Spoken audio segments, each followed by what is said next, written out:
سبا د اختر ورځ ده، اختر د محبت ورځ ده، دا د خوشحالۍ ورځ ده.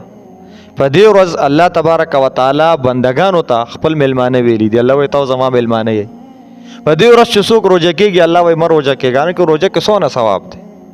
د غټ اختر په ورځ یو سړی به روژه نیسم، خدای وایي مه نیسه روژه. الله تبارک وتعالی فرمایي زه به تاله ښه خوراک در کوم په نسبت د نورو ورځو. ته به په دې ورځ زما میلمه یې، زه به خوراک در کوم او ته به دا خوراک خوري. او که چا وي زه روژه کېږم او زه خوراک نه خورم، نو علما لیکي چې د ده دا روژه نه کېږي او د الټه ګناهګارېږي، ځکه چې هو یعرض عن ضیافت الله، وی دی د الله د ضیافت او د میلمستیا نه په دې ورځ انکار کوي، اعراض کوي. الله وایي زما میلمه یې خوراک به کوي او دی وایي نه زه روژه کېږم خدای ستا خوراک نه کوم، د الله د میلمستیا نه اعراض کوي. نو دې وجې نه الله تبارک وتعالی د ده دا روژه نه قبلوي او الټه دا کس ګناهګارېږي. نو په دې ورځ به روژه کېږي نه، نو دا د میلمستیا ورځ ده د الله تبارک او د خوشحالۍ ورځ ده، د مواسات او د مواخات ورځ ده، د محبت او د مینې ورځ ده. دونه نفرتونه چې کلونو د نفرتونو تربیت شوی وي، د اختر په یو سلام دا نفرت ختمیږي.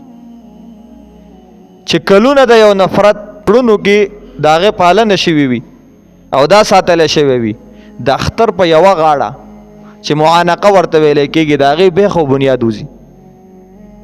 هغه نفرت چې د خاندانونو په مابین کې دا پاتې شوی وي او په هغې موده تېره شوي وي، د اختر په یو ورتګ باندې الله تبارک وتعالی دونه اثر الله د دغه ورځې په ورتګ کې ایښی دی، هغه کور ته ورشه الله تبارک وتعالی دا نفرتونه ختموي. اختر په ورځې دونه مینه او محبت دا پیدا کېږي د یو بل ملاقات سره، بیا خاص کر هدیو سره، بیا خپلو قریبي رشته دارانو ته هدیې ورکولو سره. لکه بعضې خلک په اخترو کې پیسې ورکوي، دې ته مونږ هدیه وایو. د دې په ورکولو سره دونه محبت پیدا کېږي، دا په بل څه نه پیدا کېږي.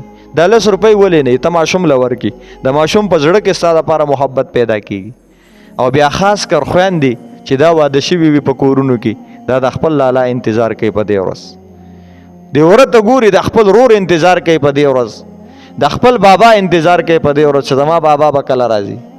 او چې دا بابا را نه شو نو دا چې بیا کور ته راځي ګیله ځان سره راوړي چې تاسو څوک هم رانلئ، ځکه دغه کور ته نور جنکۍ هم وي په دې کور کې، نو هغه نور رونه را رواني، د هغه بلې پلار را رواني، د هغه بلې خپلوان را روان وي، نو دا انتظار کوي چې زما لالا به کله راځي او زما ورورجان به کله راځي او زما بیا به کله راځي. او چې را نه شو نو بیا سره د ګیلې راځي بابا کره، او بیا د ورونو نه هم ګیله کوي او د پلار نه هم ګیله کوي. رویري ترونه د هغوی ته پوښتنه کوئ، هدیې وله ورکوئ، خور له په دغه ورځې څه ورکوئ، مور له خصوصا په دغه ورځ باندې څه ورکوئ. زوی صاحب د استطاعت د پلار له خامخا څه حصه کوه، پلار صاحب د استطاعت د بچو له څه حصه کوه.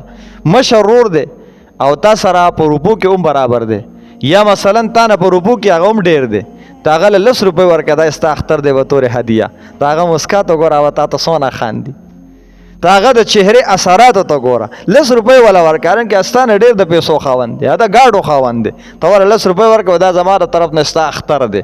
په دې هدیې ورکولو باندې، په دې غاړې ورکولو باندې، په دې مصافحې کولو باندې، یو بل کره په ورتګ باندې، د یو بل پوښتنه کولو باندې الله تبارک وتعالی محبتونه پیدا کوي. دا د محبت ورځ ده.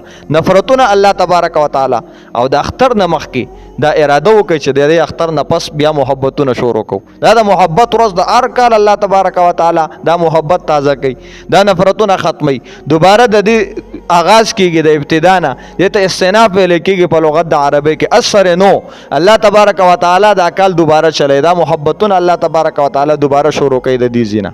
دویم د اختر په ورځ باندې چې نور څه ضروري مسائل دي او ان شاء الله سبا وي بعض رسومات دي پکې، سبا د اختر په منځ کې الله دې په دې باندې عمل کولو توفیق نصیب کړي. واخر دعوانا ان الحمد لله رب العالمین.